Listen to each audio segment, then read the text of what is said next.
Claro. Marina, outro grande problema de São Paulo é o transporte público, né, que é um problema também crônico da cidade e que a proposta do hoje principal candidato da esquerda, que é o Guilherme Boulos, é passe livre para todo o município de São Paulo. Qual que é a sua resposta para isso? O que você acha? O passe livre é algo factível? Não é possível do ponto de vista econômico fiscal, porque é um custo excessivo? Seria também um problema para a gestão de transporte integrado, por exemplo, do CPTM, que é estadual, do metrô, né, junto com o transporte municipal? Qual que é a sua visão sobre esse ponto? É uma proposta factível ou é apenas uma miragem impossível de ser aplicada? Eu acho completamente não factível e a principal razão é: ninguém tem dúvida que uma das maiores dores do paulistano é o trânsito. E esse projeto pioraria muito o trânsito. E aí eu vou explicar o porquê. Primeiro lugar, hoje a gente não tem só o modal do ônibus, que é municipal. A gente tem a questão do metrô e dos trens, né? E aí como é que ele vai adotar isso agora, nesse momento em que o Tarcísio está fazendo leilões para aumentar a oferta de metrô dentro da cidade, para a gente melhorar? Eu não vejo que é isso. Se você quer gastar mais com transporte, primeira coisa, tem que ver se essa é a maior demanda da sociedade. Se de fato for, vamos ajudar, então, nesses processos que estão sendo feitos para a expansão das linhas de metrô, para a expansão do trem também. Por que que você vai fazer algo que vai conflitar com esses outros modais, então vai atrapalhar esses outros projetos, entendeu? Para mim não faz nenhum sentido. Em segundo lugar, a gente acabou de falar, por exemplo, do problema da segurança. Eu acho que isso também afeta a questão do transporte público hoje. Por quê? Porque a utilização dos ônibus tem caído. Aí a gente tem que pensar por que que ela tem caído. Por que que tem caído? Por que que as pessoas estão usando menos o transporte público? Mesmo as pessoas na periferia.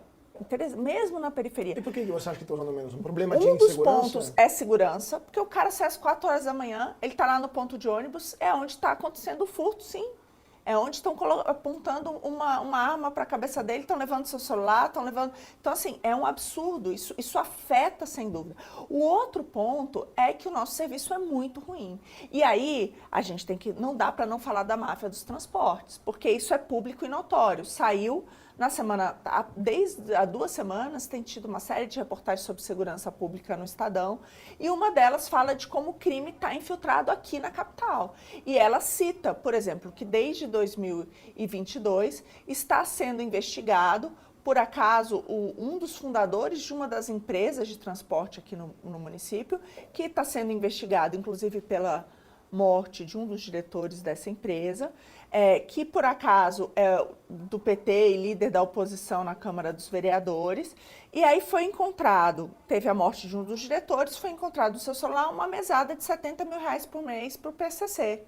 Agora, tem 3 empresas sendo investigadas, prisões que foram feitas, bens que foram apreendidos, e desde 22 nós assinamos, a prefeitura assinou 8 novos contratos com essas empresas e já transferiu 827 milhões para essas empresas.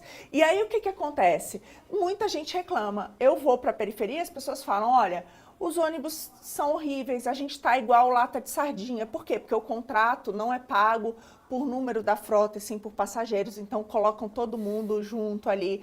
Tem várias coisas que estavam ali no contrato que ele não está cumprindo, né? Ar-condicionado, Wi-Fi, várias outras coisas.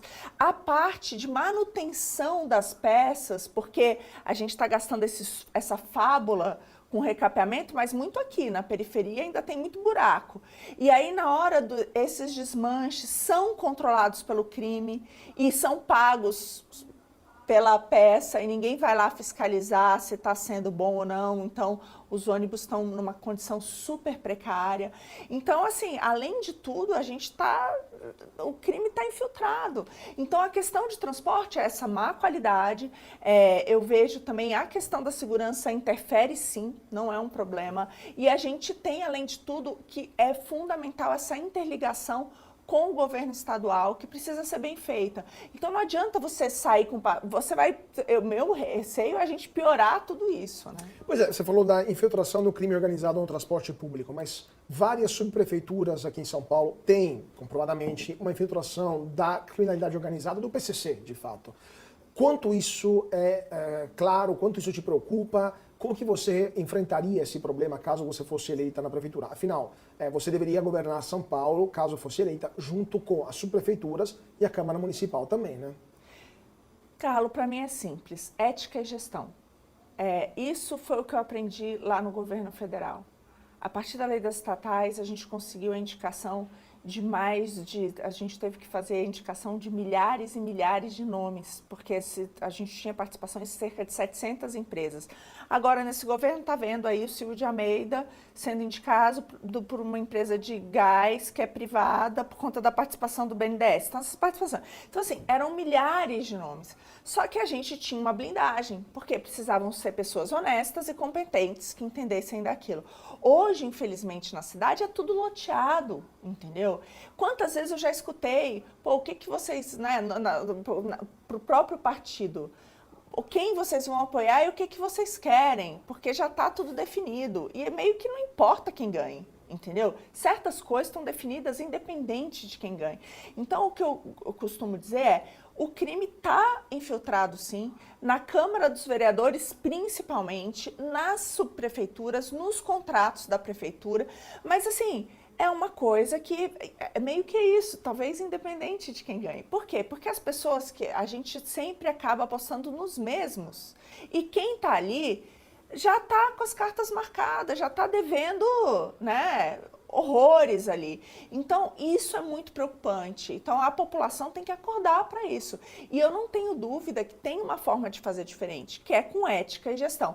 Da mesma forma como a gente tirou as estatais de um prejuízo de 30 bilhões, que foi lá em 2015, 32 bilhões, para um lucro de 274 bilhões em 2020, da mesma forma que pegou um ativo que era de 500 bilhões e levou para mais de 850 bilhões, da mesma forma que pegou uma dívida que era de 550 bi, ou seja, tinha uma dívida maior do que o ativo e caiu essa dívida para menos de 300 bilhões, ou seja, se a gente soma a lucratividade dessas empresas acumulada no período com a melhora dos ativos, queda do passivo, a gente está falando de 1 trilhão e 300, Carlos.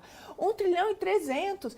Aqui, o que é isso? Isso são 13 anos do orçamento de uma cidade de São Paulo.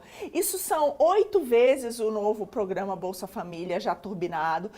Então, como é que tanto recurso era destruído? Que foi o milagre que aconteceu. Cara, o milagre foi colocar gente honesta e competente.